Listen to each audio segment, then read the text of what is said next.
Hey guys, it's Mike from GWA Auto Parts, and today we're here with the AA Ignition replacement front or rear wheel hub bearing assembly set of two.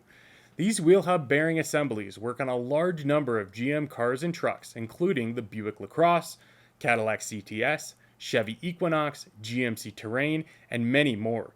To confirm these work for your vehicle, please look at the list below or contact us.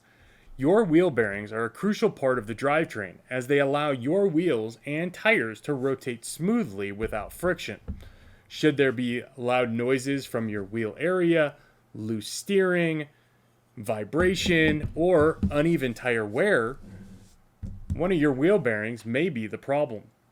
While this wheel bearing hub set is not a genuine OEM part, both of these have the same OEM fit, quality, and finish throughout, as they are designed to be a direct bolt-on part, thanks to the OEM mounting locations and, of course, the OEM lug nuts.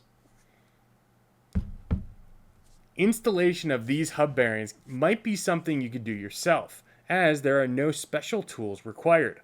Just make sure when bolting down you use the proper amount of torque and, of course, double check fitment. If you have any question about these wheel hub bearings, please reach out to us anytime. We're glad to help.